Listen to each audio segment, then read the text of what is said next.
Jadi kalau saudara punya keluarga, punya adik atau punya kakak, tiba-tiba ada suara di telinga, keluar apa yang ditakutin, darah di tembok-tembok, plek-plek. Itu kalau mati, kalau dia tahu kalajengking, mulutnya keluar kalajengking semua. Kalau dia takut cacing, maka di waktu mati, mulutnya keluar cacing semua. Kelemahannya adalah, yang berbahagia ialah mereka yang mendengarkan firman Allah dan yang memeliharanya. ilmu santet adalah ilmu teknik membunuh tanpa jejak. Sebelum saya bertobat, saya diajarkan bahwa 3 tingkatan santet. Pertama, santet 1 pulau. Kedua, santet 1 negara. Ketiga, santet 3 benua. Nah, disitulah saya diajar bagaimana menggunakan ilmu itu. Setiap pengiriman ilmu santet itu pasti ada tanda bunyi. Tepat di atap rumah. Buar, itu santet tingkat dasar. Apa saudara? Santet tingkat buar. Kalau orangnya di luar pulau, tidak kena. Karena itu santet 1 pulau. Nyebrang laut. Kenapa? Setan mau pindah lokasi, harus ada surat izin mutasi pindah. Makanya itu santet 1 pulau. Nah, yang dengar bunyinya itu adalah target. Nah, dan yang kedua, santet menggunakan tingkat dasar adalah santet yang pakai benda-benda dengan unsur logam. Apa saudara? Paku, jarum, pines, misalnya boneka pun ada talinya, setelah itu ada kawat maupun jarumnya. Dan setelah itu gunting, linggis, setelah itu silet, unsur-unsur logam yang dipakai. Nah, santet tingkat dasar, kalau orangnya tidur di lantai, tidak bisa kena. Tapi kena masuk angin. Kenapa? Karena di bumi ada namanya gaya gravitasi. Jadi kalau setengah meter, dia tidur setengah meter di tanah, lolos. Di atas setengah meter, pasti kena. Pak, kalau di lantai atas gimana? Tetap kena di atas setengah meter. Nah, itu dari tanah pokoknya. Dari tanah setengah meter. Ini tanah setengah meter. Aman. Begitu bunyi, set, tidur, set, langsung. Selamat. Darah. Kenapa? Ada gaya gravitasi. Dan santet itu menggunakan namanya radar suhu panas. Makanya dulu sebelum saya bertobat, untuk mengalihkan ilmu santet, saya diajar sejak kecil tidur dekat dengan api. Misalnya saya tidur, dikasih minyak teplok, ada minyak tanah, ada apinya. Kalau santet dikirim, ingat ini ada apa? Api. Syetak. Pasti langsung minyak teploknya tek, pecah, mati. Nah, langsung sebelum bertobat tak balas, ganti bunuh gitu. Nah, tapi pengalih perhatiannya apa? Dari suhu panas. Nah, makanya santet yang pertama waktu dikirim pasti gagal. Karena apa? Jalan melalui apa? Suhu panas. Makanya kalau ada lampu dinyalakan, orangnya tidur, waktu dikirim santet, lampunya hancur. Pak, kalau lampunya mati, itu konslet lain. Kalau santet pecah, wah gitu. Nah, kan kadang ada orang, waktu dikirim ilmu santet, dia ketiduran, TV-nya masih hidup. Tak, hancur tuh TV. Karena santet berjalan dengan apa? Dari suhu panas. Dan selalu menggunakan weton hari kelahiran. Kenapa weton hari kelahiran? Karena dipercaya di mana orang itu lahir, disitulah titik kematian. Jelas saudara? Titik apa saudara? Kematian. Makanya seorang dukun itu pakai weton. Nah, setelah weton, suhu panas. Nah, di dunia nyata itu ada namanya dunia gaib. Nah, dunia gaib itu adalah bayangan dari bumi, tidak berbenturan dan tidak menyatu. Misalnya ini, kertas ini, tisu ini, benda nyata. Begitu masuk alam gaib, jep, lenyap. Tapi volume benda ini tetap ada. Tidak dibatasi ruang dan waktu. Nah, setelah itu, masuk tubuh manusia, dikembalikan ke alam nyata. langsung di sini ada paku jarum penis. Makanya dulu sebelum bertobat, pertama kali saya mengenal adalah apa? Umur 9 tahun, dunia gaib dulu. Dunia gaib ini tidak dibatasi ruang dan waktu. Jadi unsur logam, paku jarum penis, dibacain mantra, weng weng weng, vitamin komplit. Nah setelah itu masuk alam gaib, volume dan jenis bendanya hilang. Masuk tangan tubuh manusia, lep. Ingat, suhu panas. Berdasar apa saudara? Suhu panas. Dari suhu panas, set, kembalikan ke alam nyata, plek. Maka orang kena santet di perutnya bisa ada paku jarum penis. Unsur logam. Jelas? Jelas? Yang ketiga, ingat. Berdasar apa? Suhu apa? Suhu panas. Yang keempat, waktu santet tingkat dasar dikirim, maka hewan-hewan akan mati mendadak. Tikus-tikus bisa mati langsung. Ikan satu kolam, lep mati. Pak, kalau burungnya setiap hari mati satu itu apa? Itu bukan kena santet, flu burung. Kalau santet itu dalam satu malam mati semua. Jelas? Jelas? Satu malam tuh bus mati semua. Hewan-hewan mati mendadak. Nah setelah hewan-hewan mati mendadak, yang kelima, perut, kepala, tangan bengkak. Tapi dicek darah tidak ada penyakitnya. Tapi begitu di rongsen kelihatan paku jarum penisnya unsur logam. Makanya orang pasang susuk di rongsen kelihatan susuknya. Kalau emas kelihatan emasnya. Nah kalau nyantet seorang dukun pasti tidak pakai emas. Kenapa? Rugi. Pasti kasih apa? Paku, jarum, silet, pines, pokoknya yang unsur logam besi-besi murah-murahan. Tidak mungkin dikasih emas. Kenapa? Dikasih kawat emas, begitu keluar dijual. Nah itu langsung. Nah, dan ingat, dicek dokter, di rongsen. Waktu dicek tidak ada penyakitnya. Begitu di rongsen, unsur logam di bagian pembengkaannya. Kalau kena mulut langsung gini, bengkak. Rongsen unsur logam semua. Nah, jelas? Jelas? Nah, yang kelima ini. Jadi ingat, dicek dokter tidak ada penyakitnya. Yang keenam, waktu malam Jumat, tepatnya jam 12, jam 1, jam 2, akan ada bola api merah menyala. Nah, dari bola apinya kelihatan pengirimnya arah sana.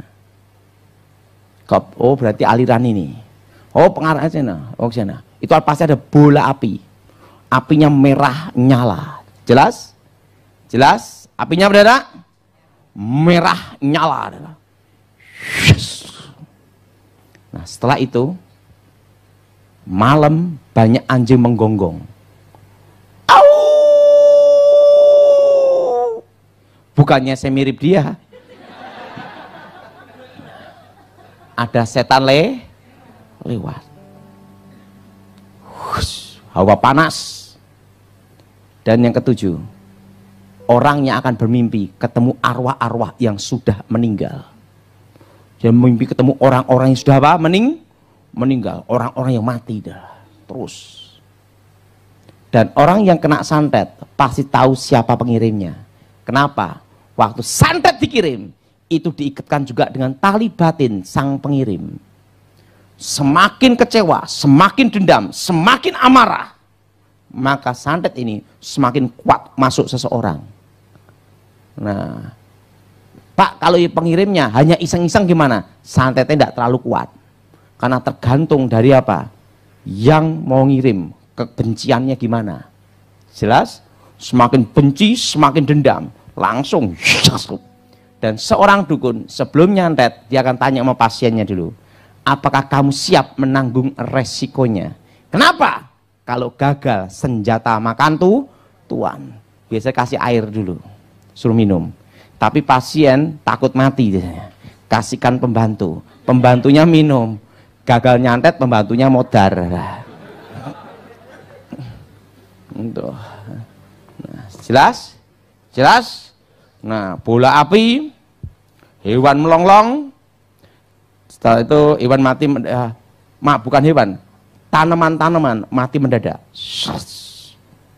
kering. Itu ada hawa jahat, tanaman-tanaman kering langsung. Keringnya itu dari atas sampai ke bawah. Itu tingkat dasar. Artinya apa? Hawa jahat. Pak, kalau keringnya di tengah angus, itu kesambar petir. Kalau santet itu, maaf, tingkat dasar itu bukan hewan, tapi apa? Tanaman. Itu mati mendadak. Menyerap energi kehidupan.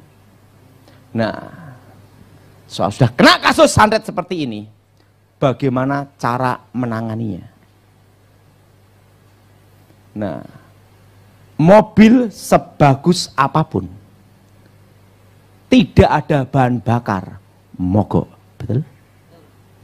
Betul? Ilmu santet itu mengambil energi dari kebencian, kepahitan, dendam, kesumat. Suatu kali ada seorang kepala geng Ambon minta tolong saya. Tiba-tiba di atap rumahnya, setelah letusan pohon di depan rumahnya angus. Ingat, kalau santet itu angusnya dari atas ke bawah sampai akar dalam satu malam toh, kering. Dan tiba-tiba kepala geng ini langsung ketakutan. Setelah itu sakit, antara hidup dan mati, di kebingungan sendiri. Waktu saya dipanggil datang, saya lihat, Bapak, ini ilmu santet. Santet dari mana? Tangerang, Banten. Kok tahu Pak Daud? Ini pasti pengirimnya dari aliran ini. Kok tahu Pak? Dari jenisnya. Semua bisa dikenal dari apa? Jenis ini, aliran ini, pasti ada jenisnya ini. Pak, bagaimana cara supaya saya sembuh? Kamu harus mengampuni orang yang menyantet kamu. Kenapa? Semakin engkau kecewa, semakin engkau dendam, semakin akar pahit. Maka kekuatan ilmu santet itu semakin mempercepat merenggut nyawa. Saya pasti ampuni Pak. Kenapa? Karena salah satu keluarga mereka saya bunuh gitu lah. Makanya keluarganya ngamuk Pak. Saya dikirim ini. Karena secara hukum saya tidak ada bukti. Saya main bersih Pak. Saya ngomong, kau harus bertobat. Kamu harus ampuni orang keluarganya yang nyantet kamu. Saya ampuni Pak. Oke, saya doain. Dalam nama Yesus. Orangnya gemuk hitam. Saya tumpang tangan dia roboh, saya ikut roboh. Kenapa? Berat banget ya, saya suruh blek, rame-rame roboh malah. Nah, dan kelemahan ilmu santet adalah yang kedua. Waktu mimpi ketemu orang yang sudah mati, jangan percayai itu arwah mereka. Baru bisa lolos. Selama mempercayai itu arwah mereka, maka roh itu merenggut nyawa. Tapi tidak mempercayai itu arwah mereka lolos. Jelas? Jelas? Kalau orang kena santet tingkat dasar ini, asal dia menghadapi tanpa kebencian, tanpa kecewa, tanpa akar pahit, tanpa dendam, maka ilmu santet itu energinya hilang. Karena menyerap energi dari kepahitan, kebencian, dendam manusia. Jelas? Jelas? Maka ada iman, ada pengharapan, tapi yang terbesar adalah kasih. Nah, kalau orang yang bukan Kristen lakukan dua ini, dijamin dalam 6 maksimal 1 tahun pasti sembuh. Bukan Kristen tapi kalau kita orang Kristen ada kelebihan, yaitu kita punya kuasa dalam nama Yesus. Nah, kalau ada yang kena santet bagian kepala atau perut, tumpang tangan. Ikuti saya semua, darah Yesus. Ikuti saya semua, darah Yesus. Hancurkan roh-roh jahat. Darah Yesus. Hancurkan mantra-mantra. Darah Yesus. Sucikan dalam nama Yesus. Segala roh-roh jahat, roh setan, roh gelap keluar dalam nama Yesus. Santet kalau keluar itu pasti melalui lubang-lubang mulut, telinga, hidung, dan buang air besar atau dari kulit. Dan waktu keluar terasa sakit. Pak, kalau keluar tanpa sakit itu gimana? Itu tipuan, teknik sulap. Misalnya telur digosok-gosok, tok, keluar paku jarum, itu palsu. Kok tahu Pak Daud? Dulu praktek. Itu teknik sulap aja. Nah, sebelum saya bertobat, saya belajar itu juga, tapi tidak mempraktekkannya. Guru saya ngomong, waktu saya belum bertobat, ingat, sebagai ahli ilmu hitam, kamu jangan goblok. Harus tahu ilmu palsu juga. Karena di masyarakat 95% itu palsu. Jarang ada santet yang asli, itu hanya 5%. Karena untuk memasukkan unsur logam ke dalam tubuh manusia, harus ada kekuatan powerful yang penuh untuk masuk. Gitu, jelas? Dan tidak semua dukun punya kemampuan itu. Makanya seorang dukun karena belum tentu punya kemampuan itu, maka menggunakan teknik tipuan. Telur digosok. Nanti dukunnya pegang-pegang gini, plek, keluar kerikil, keluar keris, keluar tombak, keluar unsur logam. Itu palsu. Apalagi dukunnya gini, pegang gini, keluar kemenyan, jarum, palsu, 1000%. Kok tahu? Praktek. Nah, jelas? Jelas? Nah, kalau dukunnya ngomong gini, nanti kamu ke rumah nanti ada sesuatu di bantal. Begitu pulang ke rumah, bantal dibuka, ada boneka kawat jarum. Itu palsu juga. Yaitu apa? Bantuan jin. Jin disuruh datang ke sana, bawa boneka itu, tapi boneka dari dukunnya sendiri. Untuk ditaruh di sekitar rumah atau di dalam tanah. Kenapa dukunnya lakukan itu, minta bantuan jin? Karena tidak semua dukun punya kemampuan untuk memasukkan unsur logam ke dalam tubuh. Jelas? Jelas? Nah, yang ketawa-ketawa berarti pernah ketipu. Jelas? Nah, ini santet apa? Tingkat apa? Dasar.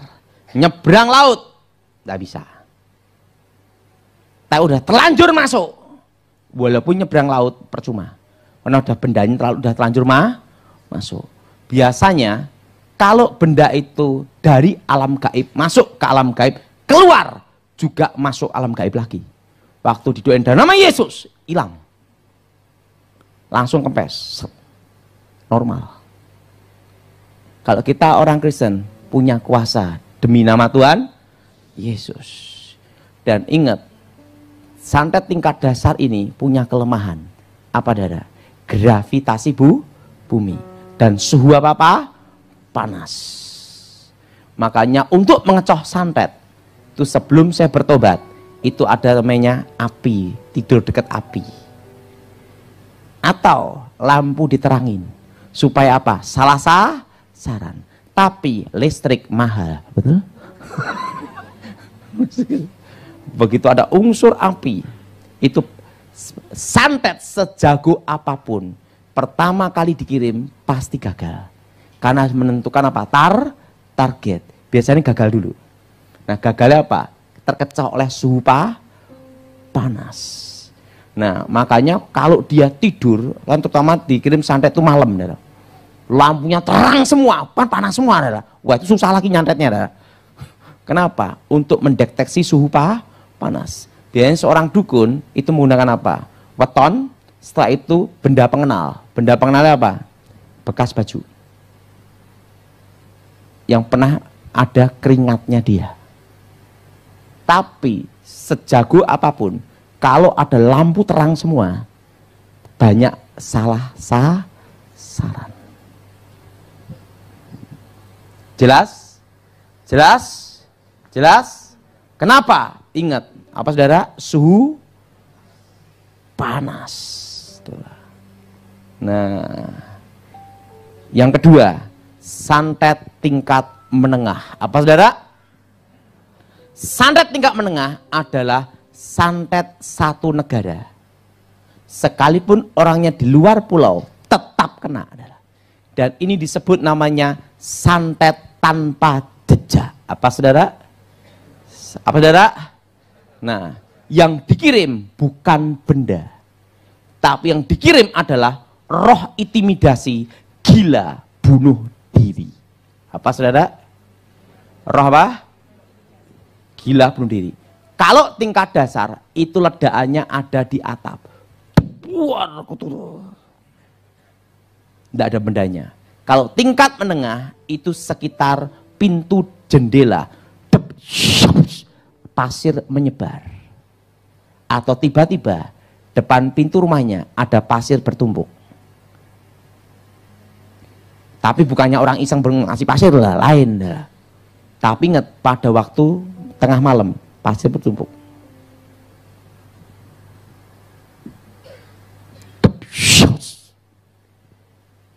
Dan yang kedua, hewan-hewan mati mendadak. Dan yang ketiga, ada suara seperti ini.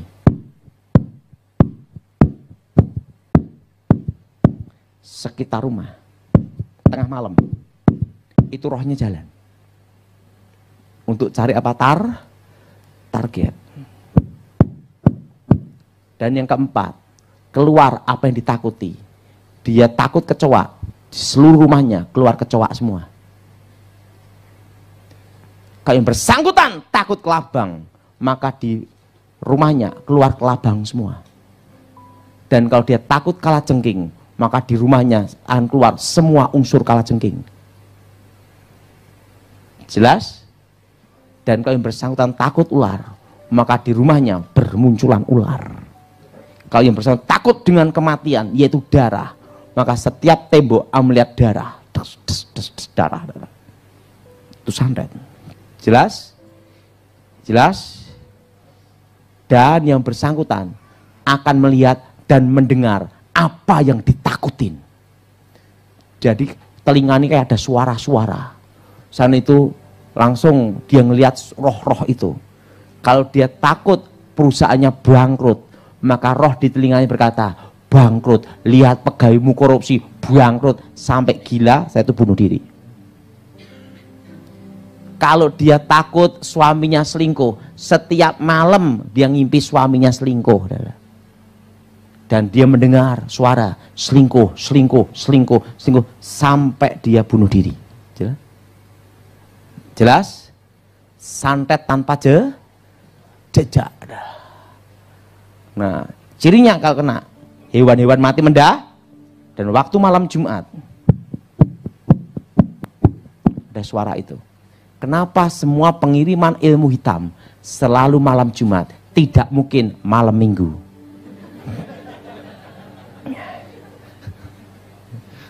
Tidak mungkin. Yang disebut Sabat Yahudi, hari ke-7 itu hari Sabtu. Hari Minggu itu hari pertama. Kenapa kita orang Kristen hari Minggu? Hari Minggu hari kebangkitan Tuhan, kemenangan. Tapi disebut Sabat Yahudi, hari ke-7 itu hari Sabtu. Berarti hari yang ke-6 itu hari apa? Jumat. Dan ingat, hari yang ke-6 Tuhan menciptakan manusia segambar, serupa dengan Tuhan. Amin. Ngomong sama sebelahnya, kamu bukan monyet. Ingat itu. Amin. Siapa yang merasa dirinya bukan monyet, angkat tangan. Siapa yang merasa setengah? Kacau, saudara. Segambar apa, saudara? Segambar seru. Dan hari yang ke-6 pula Tuhan memberkati. Amin. Dan berfirman, beranak cuculah, kuasailah bumi. Amin. Lawan dari Tuhan adalah setan. Hari yang ke-6 Tuhan memberkati ciptaannya. Hari ke-6 pula setan menggunakan untuk mengikat perjanjian manusia dengan kutukan, untuk menghancurkan umat manusia.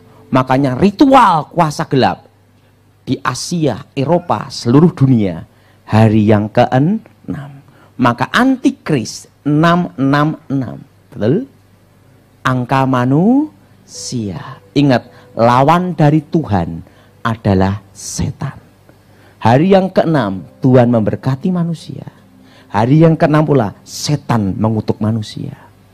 Makanya ritual ilmu hitam seluruh dunia hari apa?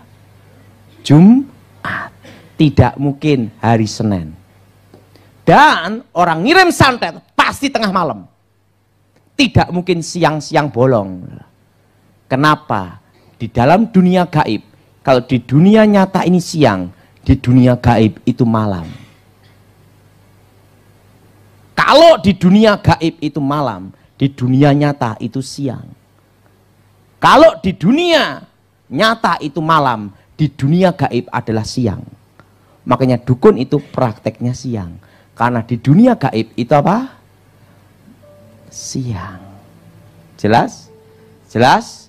Jadi berlawanan dengan dunia nyata. Dan setan kerja 24 jam dibagi 3 shift.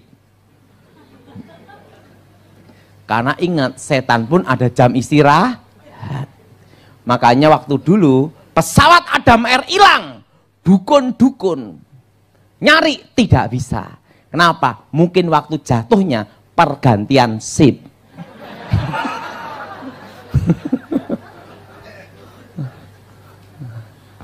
Jelas? Nah, bagaimana cara menangani kalau orang kena santet tingkat menengah? Kan yang diserang adalah roh intimidasi, gila, bunuh diri. Yang diserang adalah jiwanya. Apa saudara? Jiwa. Nah, hampir mirip orang yang kena narkoba sakau. Habis sabu-sabu, busa-busa. Tapi ingat, kalau narkoba tidak mempengaruhi hewan-hewan mati mendadak. Jelas?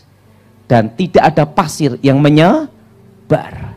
Dan setiap malam Jumat ada bunyi. Itu dengar.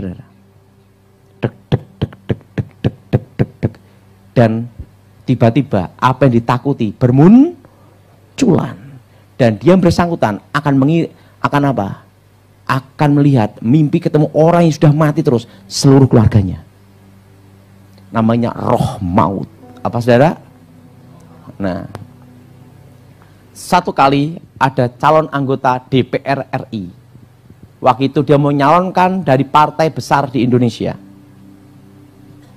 Tiba-tiba ada bunyi dulu. Tiba-tiba dia mandi. Di badannya keluar pasir semua. Mulutnya keluar rambut-rambut. Bukan di sini, di sini. Di mulut. Dan tiba-tiba malam jam 12 ada burung hantu.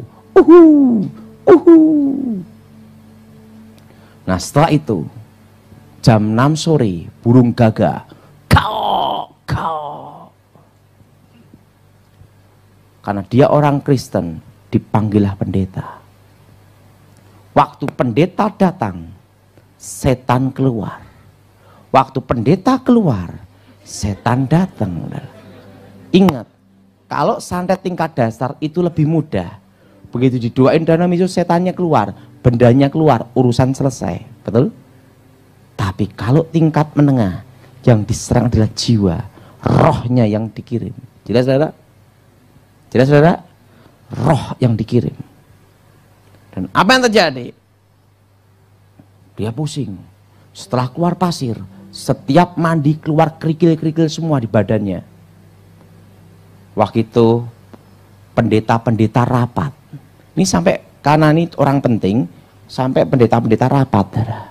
dalam rapat pendeta itu, waktu itu kita undang saja Daud Tony, ahli ilmu hitam, bekas dukun santet yang dulunya jadi setan gitu loh. Nah, saya dipanggil. Setelah rapat pendeta, saya dipanggil. Pendeta manggil saya. Saya lihat, wah. Saya lihat bapak ini, tukang santetnya ini pengertian. Bapak itu botak, dikirim rambut. Dikirim rambut, tapi bukannya kepala, tapi mulut. Nah, waktu itu saya ngomong bapak ini, bapak ada dua jalan yang harus kamu pilih. Pertama, mati dengan disantet. Kedua, sembuh hidup. Pak, aku tidak mau mati dengan cara seperti ini. Kalau kamu mau sembuh hidup, hanya ada satu jalan. Kelemahan ilmu santet tingkat menengah adalah apa? Yang ada dianggap tidak ada. Pak saudara? Karena santet tingkat menengah yang dikirim adalah menyerang sugesti alam bawah sadar. Pak, ada rambut-rambut di kepala saya, kumpulin jadi wig. Ini ada pasir-pasir kerikil di badan saya, Pak. Gimana, Pak? Kasih semen jadi beton, betul? Bikin pagar rumah. Ada burung gagak, kau tembak dor goreng. Kenapa? Waktu hewan itu mati, des, itu jiwa dukunnya KO juga ada. Kan itu lambang dari nyawa dukunnya. Ada burung hantu, tangkap, perangkap. Setelah itu apa? Terserah mau goreng atau diapain. Kan itu kiriman jiwa dari dukunnya.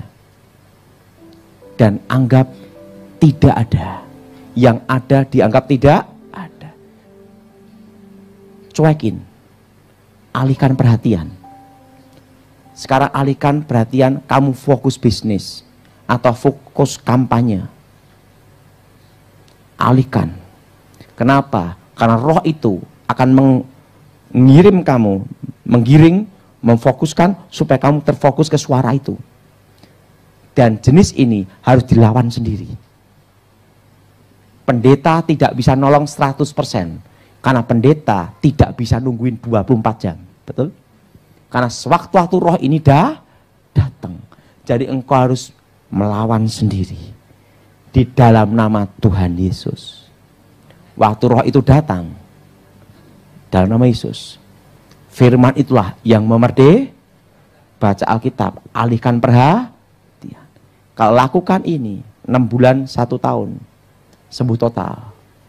Tapi kalau kamu lakukan benar-benar 3 bulan pasti sembuh. Kenapa perlu waktu agak lama? Beda dengan tingkat dasar, doa selesai. Beda. Karena roh ini dikirim, jangkanya 1000 hari setelah pengiriman. Jelas? Jadi ada apa? Begitu gagal, senjata makan tuan, mati. Jelas? Jelas? Nah, jadi kalau saudara punya keluarga, punya adik atau punya kakak, tiba-tiba ada suara di telinga, keluar apa yang ditakutin, darah di tembok-tembok, plek-plek. Itu kalau mati, kalau dia tahu kalajengking, mulutnya keluar kalajengking semua. Kalau dia takut cacing, maka di waktu mati, mulutnya keluar cacing semua. Kelemahannya adalah pada waktu yang ada dianggap tidak ada. Jelas? Jelas? Jangan dipercayai keberadaannya. Alihkan fokuskan ke tempat lain. Pasti sembuh. Kalau kita orang Kristen, ada kuasa dalam nama Tuhan Yesus. Ini santet apa? Satu negara. Jelas? Jelas? Dia sudah punya keluarga yang kena, ingat, alihkan perhatian supaya tidak fokus ke situ. Dan jangan percayai keberadaannya karena akan diserang dari sugesti dari alam bawah sadar. Kalau dia bisa melawan sisi sugesti dan alam bawah sadarnya, pasti sembuh. Kenapa perlu waktu 3 bulan, 6 bulan sampai 1 tahun? Karena ingat, jangka pengiriman itu 1000 hari. Pasti dia ngirim terus. Kalau tingkat dasar itu 40 hari. target. Jelas? Jelas? Nah, ini. Nah, sekarang yang ketiga, tingkat tertinggi. Apa saudara? Nah, tingkat tertinggi adalah santet pusaka atau santet ngerogo sukmo. Apa saudara? Nah, itu kalau pusaka itu pakai keris atau mimis kumbang bentuknya kayak peluru atau patrem atau senjata unsur logam. Mantra dibacain, target gini kan. Itu langsung bendanya meluncur. Langsung. Itu kayak kilatan petir. Langsung. Itu walaupun di Arab mati. Yang diserang apa? Jantung. Dada kelihatan utuh, jantung jebol. Dan yang bersangkutan hanya punya hidup 5 menit. Pak, bagian nangani, ya udah mati gimana nangani? Susah. Kalau kena kepala, kepala tengkorak utuh, dalam otak jebol. Jelas? Jelas? Yang bisa mengalahkan santet tingkat tinggi hanya orang yang percaya Tuhan Yesus, hidup dalam Tuhan, baru lolos. Ingat, waktu Pak Harto mau diadili seorang jaksa agung, jaksa agungnya ke luar negeri, ke Arab, kirim, tinggal mayat, jantung.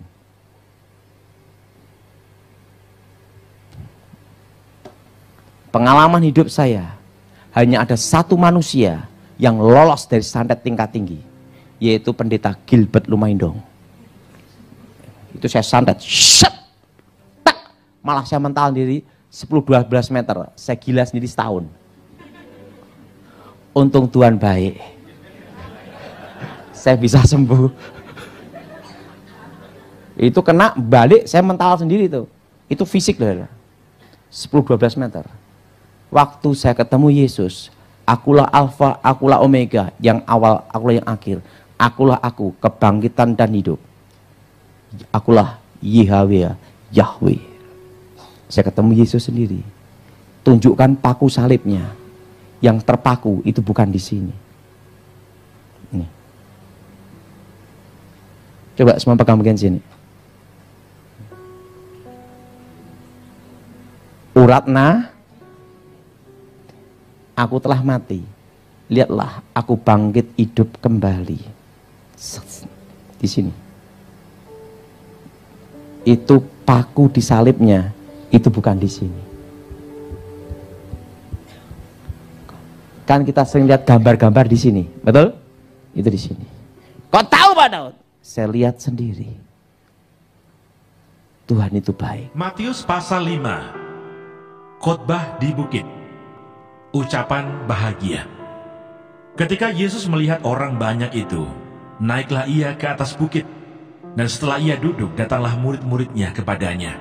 Maka Yesus pun mulai berbicara dan mengajar mereka, katanya, berbahagialah orang yang miskin di hadapan Allah, karena merekalah yang empunya kerajaan surga.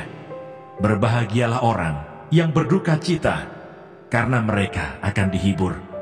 Berbahagialah orang yang lemah lembut, karena mereka akan memiliki bumi. Berbahagialah orang yang lapar dan haus akan kebenaran, karena mereka akan dipuaskan. Berbahagialah orang yang murah hatinya, karena mereka akan beroleh kemurahan. Berbahagialah orang yang suci hatinya, karena mereka akan melihat Allah. Berbahagialah orang yang membawa damai, karena mereka akan disebut anak-anak Allah. Berbahagialah orang yang dianiaya oleh sebab kebenaran, karena merekalah yang empunya kerajaan surga. Berbahagialah kamu, jika karena aku kamu dicela dan dianiaya, dan kepadamu difitnahkan segala yang jahat. Bersukacita dan bergembiralah, karena upahmu besar di surga. Sebab demikian juga telah dianiaya nabi-nabi yang sebelum kamu. Garam dunia dan terang dunia. Kamu adalah garam dunia. Jika garam itu menjadi tawar, dengan apakah ia diasinkan? Tidak ada lagi gunanya selain dibuang dan diinjak orang. Kamu adalah terang dunia. Kota yang terletak di atas gunung tidak mungkin tersembunyi. Lagi pula orang tidak menyalakan pelita, lalu meletakkannya di bawah gantang. melainkan di atas kaki Dian, sehingga menerangi semua orang di dalam rumah itu. Demikianlah hendaknya terangmu bercahaya di depan orang, supaya mereka melihat perbuatanmu yang baik dan memuliakan Bapamu yang di sorga. Yesus dan hukum Taurat. Janganlah kamu menyangka bahwa aku datang untuk meniadakan hukum Taurat atau kitab para nabi. Aku datang bukan untuk meniadakannya, melainkan untuk menggenapinya. Karena aku berkata kepadamu, sesungguhnya selama belum lenyap langit dan bumi ini, satu iota atau satu titik pun tidak akan ditiadakan dari hukum Taurat sebelum semuanya terjadi. Karena itu siapa yang meniadakan salah satu perintah hukum Taurat sekalipun yang paling kecil, dan mengajarkannya demikian kepada orang lain, ia akan menduduki tempat yang paling rendah di dalam kerajaan surga. Tetapi siapa yang melakukan dan mengajarkan segala perintah-perintah hukum Taurat, ia akan menduduki tempat yang tinggi di dalam kerajaan surga. Maka aku berkata kepadamu, jika hidup keagamaanmu tidak lebih benar daripada hidup keagamaan ahli-ahli Taurat dan orang-orang Farisi, sesungguhnya kamu tidak akan masuk ke dalam kerajaan surga. Kamu telah mendengar yang difirmankan kepada nenek moyang kita, jangan membunuh. Siapa yang membunuh harus dihukum. Tetapi aku berkata kepadamu, setiap orang yang marah terhadap saudaranya harus dihukum. Siapa yang berkata kepada saudaranya kafir harus dihadapkan ke mahkamah agama. Dan siapa yang berkata jahil harus diserahkan ke dalam neraka yang menyala-nyala. Sebab itu jika engkau mempersembahkan persembahanmu di atas mezbah, dan engkau teringat akan sesuatu yang ada dalam hati saudaramu terhadap engkau, tinggalkanlah persembahanmu di depan mezbah itu, dan pergilah berdamai dahulu dengan saudaramu, lalu kembali untuk mempersembahkan persembahanmu itu. Segeralah berdamai dengan lawanmu, selama engkau bersama-sama dengan dia di tengah jalan, supaya lawanmu itu jangan menyerahkan engkau kepada hakim, dan hakim itu menyerahkan engkau kepada pembantunya, dan engkau dilemparkan ke dalam penjara. Aku berkata kepadamu, sesungguhnya engkau tidak akan keluar dari sana sebelum engkau membayar hutangmu sampai lunas. Kamu telah mendengar firman, jangan berzinah. Tetapi aku berkata kepadamu, setiap orang yang memandang perempuan serta menginginkannya sudah berzinah dengan dia di dalam hatinya.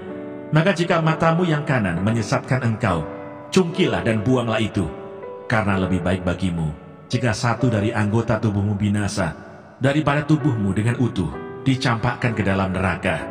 Dan jika tanganmu yang kanan menyesatkan engkau, penggalah dan buanglah itu.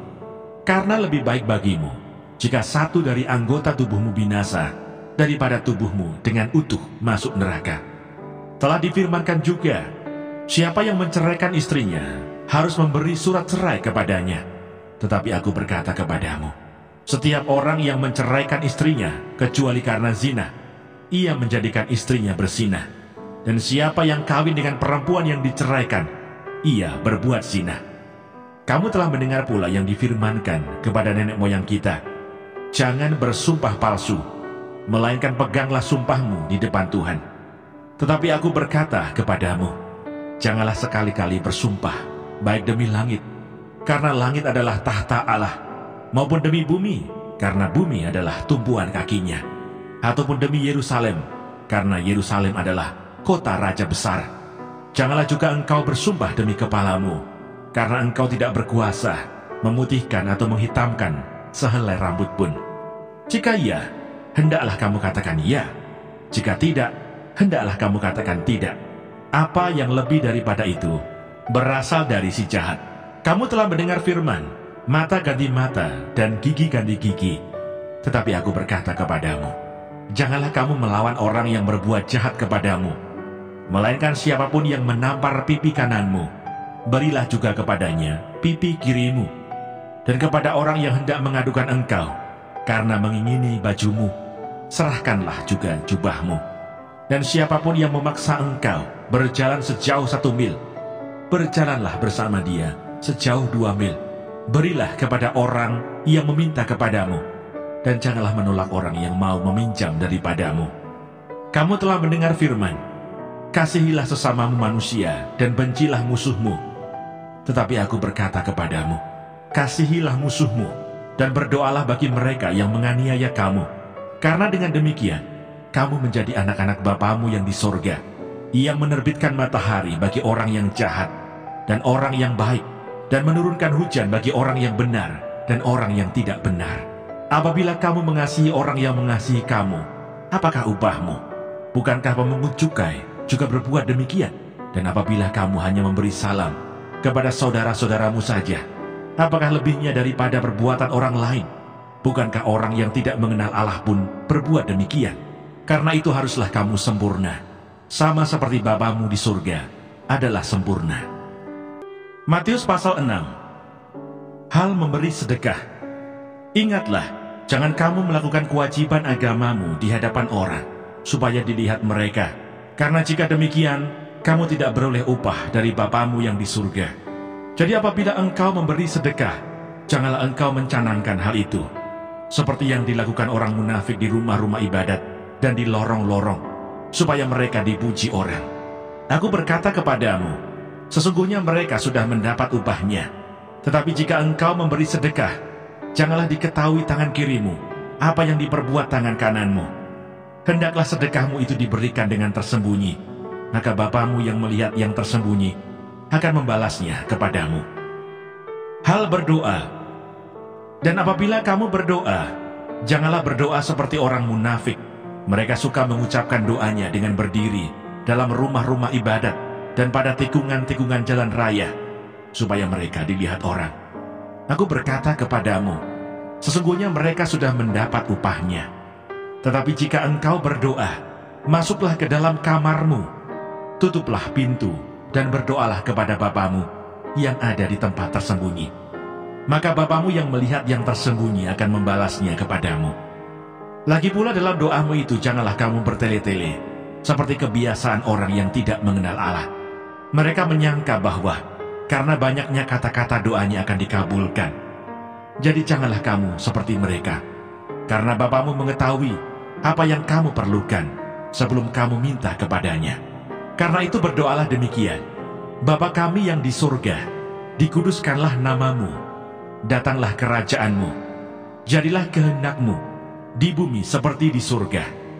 Berikanlah kami pada hari ini makanan kami yang secukupnya, dan ampunilah kami akan kesalahan kami, seperti kami juga mengampuni orang yang bersalah kepada kami.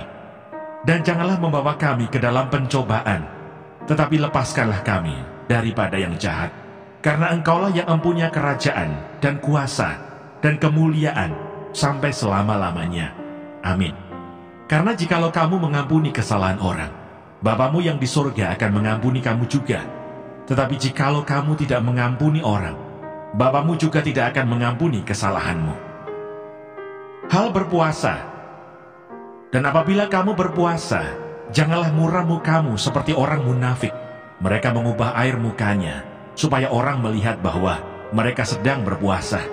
Aku berkata kepadamu, sesungguhnya mereka sudah mendapat upahnya. Tetapi apabila engkau berpuasa, minyakilah kepalamu dan cucilah mukamu, supaya jangan dilihat oleh orang bahwa engkau sedang berpuasa, melainkan hanya oleh Bapamu yang ada di tempat tersembunyi. Maka Bapamu yang melihat yang tersembunyi akan membalasnya kepadamu. Yang berbahagia ialah mereka yang mendengarkan firman Allah dan yang memeliharanya.